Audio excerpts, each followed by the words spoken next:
Hello students, welcome to my channel. This is part 8 in which we will discuss important questions from chapter number 8, Heredity and Evolution, based on topic Mendel's Laws of Inheritance. Question number 1, what is variation? एक ही species के organism में हमें differences दिखाई देते हैं. Diagram में देखिए, number 2 and number 3 organism different हैं एक दूसरे से. नंबर 4 एंड नंबर 5 भी डिफरेंट हैं in some characters. So these differences in characters among individuals of same species is called as variation. Question number 2, what are acquired and inherited traits? जो character और trait हम life time में acquire करते हैं, acquired traits कहलाते हैं. जैसे face पर कोई स्कार बन जाना, फ्रैक्चर के कारण कोई डिफेक्ट आ जाना एक्वायर्ड ट्रेट्स के एग्जाम्पल्स हैं. नाउ इनहेरिटेड ट्रेट्स और कैरेक्टर्स वो ट्रेट्स हैं जो ट्रांसमिट होते हैं from parent to offspring. Diagram में देखिए, आई का कलर ब्लू और ब्राउन हो सकता है, हेयर का कलर ब्राउन और ब्लॉन्ड हो सकता है.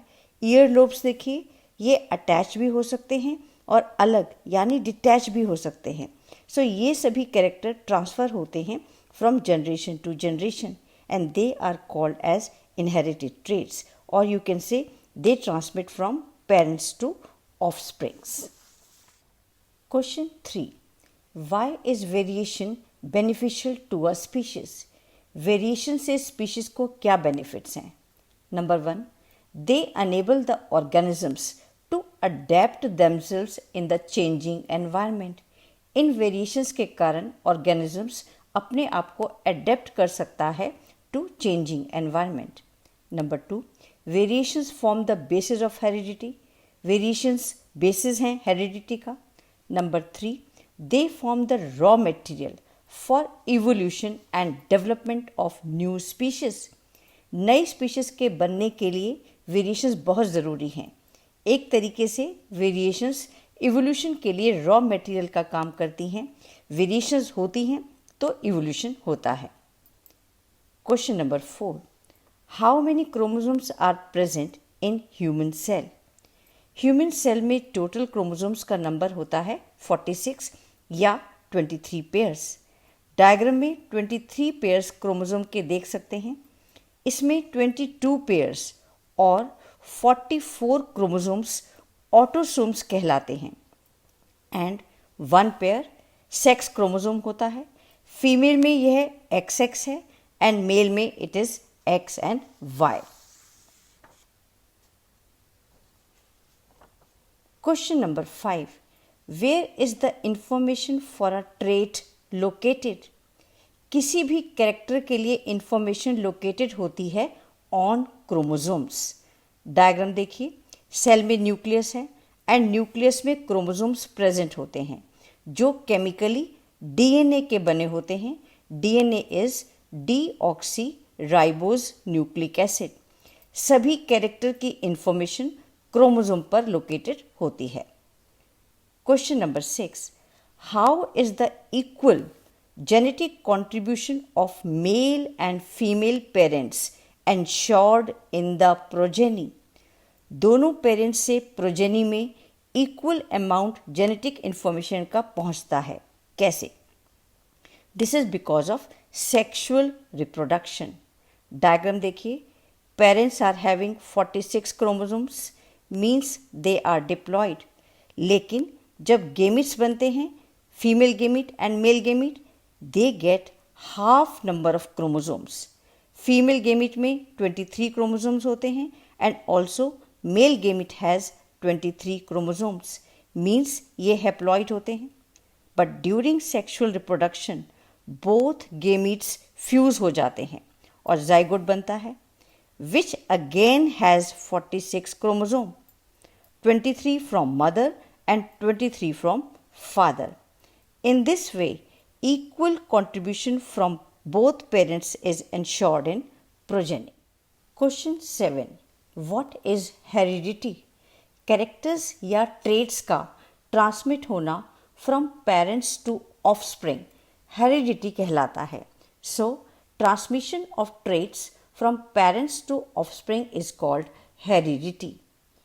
Question number 8. Explain the mechanism of sex determination in humans. Human beings have one pair of sex chromosome. Diagram देखिए, female is having XX chromosome and male is having XY chromosome. और जब gametes बनते हैं, female gamete और egg has one type of chromosome, that is X chromosome, while in male gametes or sperm they may have either X chromosome or Y chromosome. And now during sexual reproduction, when egg having X fuse with sperm having X chromosome, then the child is female having XX chromosome, while when egg having X chromosome fuse with sperm having Y chromosome, then the child is male having XY chromosome. So here father decides the sex of the child and not the mother. Question 9. यहाँ Mendel का experiment show करना है आपको with the P plant. किस तरह से character inherit होते हैं जब दो प्लांट्स में ओनली वन कैरेक्टर डिफरेंट है, बाकी सारे कैरेक्टर्स एक जैसे हैं, यानी there is only one visible contrasting character. Diagram देखिए स्टेप बाय स्टेप. दो पी प्लांट हैं, one tall and one dwarf. दोनों प्लांट्स में बाकी सारे कैरेक्टर एक जैसे हैं but they differ in their height. Side diagram में दोनों प्लांट्स की पिक्चर दिखाई गई है. नाउ नेक्स्ट, टॉल प्लांट का जीनोटाइप देखिए, कैपिटल टी है. ड्वार्फ प्लांट का जीनोटाइप है स्मॉल टी. अब गेमिट्स देखिए कैसे बनेंगे. टॉल प्लांट के सभी गेमिट्स में कैपिटल टी होगा, वाइल ड्वार्फ प्लांट के सभी गेमिट्स में स्मॉल टी होगा. दोनों प्लांट्स में जब क्रॉस किया गया तो Mendel found that F1 generation के सारे प्लांट्स टॉल थे, ड्वार्फ कोई प्लांट नहीं मिला. साइड पिक्चर में आप देख सकते हैं F1 जनरेशन के सारे प्लांट्स टॉल हैं. इसके बाद F1 जनरेशन के दो प्लांट्स में क्रॉस किया गया, capital T and capital T small T के बीच में. F2 जनरेशन के प्लांट जो मिले उसको दिखाने के लिए आप स्क्वायर बनाएं. यह प्यूनिट स्क्वायर है. ऊपर फर्स्ट प्लांट के gamete capital T and small T लिखिए एंड साइड में सेकंड प्लांट के गेमीट लिखिए कैपिटल टी स्मॉल टी और अब कॉम्बिनेशन बनाइए. इसके बाद रिजल्ट चेक कीजिए. Out of 4 plants 3 tall plants मिले एंड 1 ड्वार्फ प्लांट मिला. 1, 2 एंड 3 टॉल प्लांट्स हैं, 4th प्लांट ड्वार्फ है. मीन्स 75% टॉल प्लांट्स मिले एंड 25% ड्वार्फ प्लांट मिले. और रेशो देखिए क्या मिला टॉल एंड ड्वार्फ का, 3:1. सो पिक्चर में आप देख सकते हैं F2 जनरेशन में 3 प्लांट्स टॉल हैं and 1 is dwarf. Clear. Question 10. Define dominant and recessive trait. जो ट्रेट अपने आप को एक्सप्रेस कर सकता है in the presence of other, dominant trait कहलाता है. डायग्राम देखिए, capital T and small T अगर जीनोटाइप हैं प्लांट में तो प्लांट टॉल है. Tall is dominant trait here. Tall अपने आप को एक्सप्रेस कर पा रहा है in the presence of dwarf, so it is a dominant trait. Now see the recessive. जो ट्रेट अपने आप को एक्सप्रेस नहीं कर सकता in the presence of other, recessive trait कहलाता है. अगेन देखिए, capital T and small T में स्मॉल टी मीन्स ड्वार्फ अपने आप को एक्सप्रेस नहीं कर पा रहा है, so dwarf is a recessive character here. Question number 11. Right the phenotype and genotype of all above plants. ऊपर 4 प्लांट्स हैं, ये दिखने में यानी इनका phenotype क्या है और इनमें कौन से जीन्स हैं ये आपको बताना है.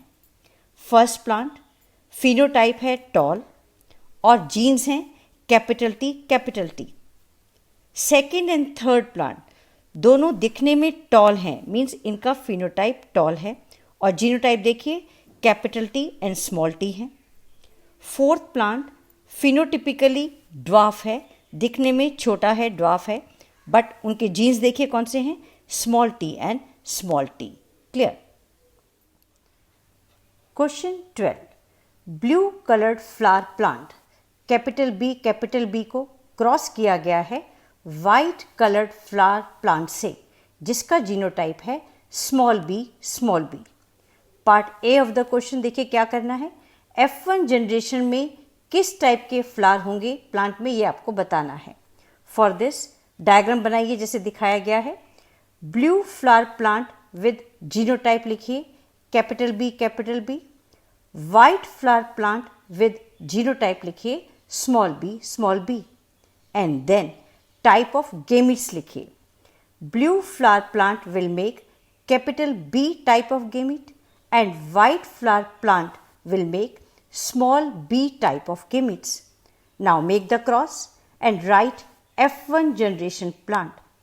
आप किसी भी कॉम्बिनेशन में कंबाइन करेंगे दोनों प्लांट्स के गेमिट को तो सारे प्लांट्स ब्लू फ्लावर के होंगे और उनका जीनोटाइप होगा capital B small b।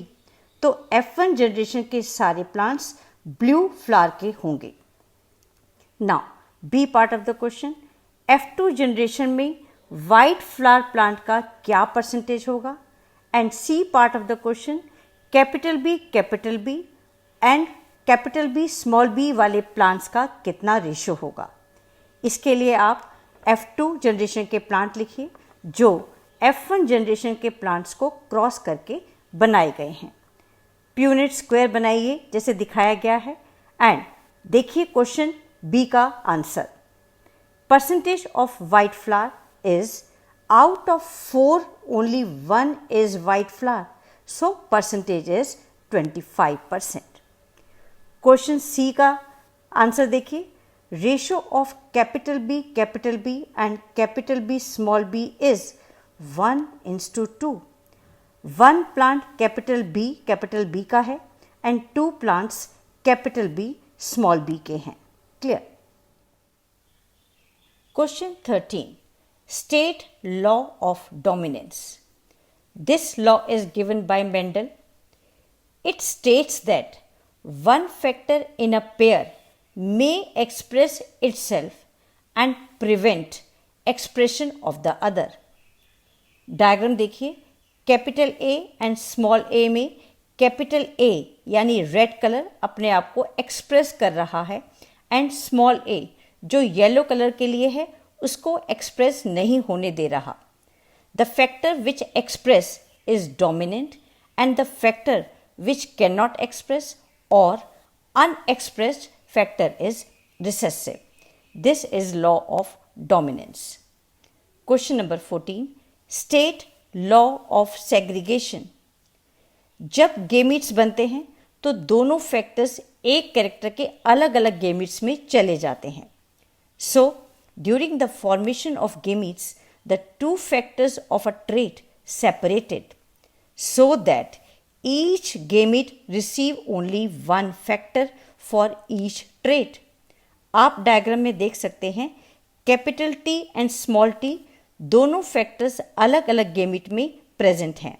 This is law of segregation. Law of independent assortment, ये थर्ड लॉ ऑफ इनहेरिटेंस है मेंडल का। According to this, inheritance pattern of one trait will not affect the inheritance pattern of another. यानी एक character का inheritance दूसरे character के inheritance को effect नहीं करता है। इसको शो करने के लिए मेंडल ने डाई हाइब्रिड क्रॉस किया। 2 प्लांट्स लिए जिसमें 2 कैरेक्टर्स डिफरेंट हैं। डायग्राम देखिए, 1 प्लांट लिया गया जिसमें राउंड शेप के सीड हैं और कलर है येलो। जीनोटाइप लिखिए capital R and capital Y। Second plant लिया गया जिसमें रिंकल्ड शेप के सीड हैं और कलर है ग्रीन। जीनोटाइप लिखिए small r and small y। F1 generation का रिजल्ट देखिए, सारे प्लांट्स के सीड राउंड एंड येलो मिले। Capital R small r and capital Y small y genotype के सीड मिले F1 जनरेशन में। रिंकल्ड एंड ग्रीन सीड का कोई प्लांट नहीं मिला। अब F1 जनरेशन के प्लांट्स को क्रॉस किया गया एंड F2 जनरेशन तैयार की गई। इसके लिए आप प्यूनेट स्क्वायर बनाइए। 4 टाइप के गेमीट्स फर्स्ट प्लांट के ऊपर लिखिए एंड 4 टाइप के गेमीट्स सेकेंड प्लांट के साइड में लिखिए और कॉम्बिनेशन बनाइए और रिजल्ट देखिए क्या मिला। 9 प्लांट्स मिले जो राउंड एंड येलो सीड वाले थे, 3 प्लांट्स मिले राउंड एंड ग्रीन सीड के, 3 प्लांट्स मिले रिंकल्ड एंड येलो सीड के एंड 1 प्लांट मिला रिंकल्ड एंड ग्रीन सीड का। सो सभी कॉम्बिनेशन में प्लांट्स मिले। एक कैरेक्टर का इनहेरिटेंस दूसरे कैरेक्टर के इनहेरिटेंस को इफेक्ट नहीं कर रहा है। राउंड के साथ ग्रीन एंड येलो दोनों मिले, रिंकल्ड के साथ ग्रीन एंड येलो दोनों मिले।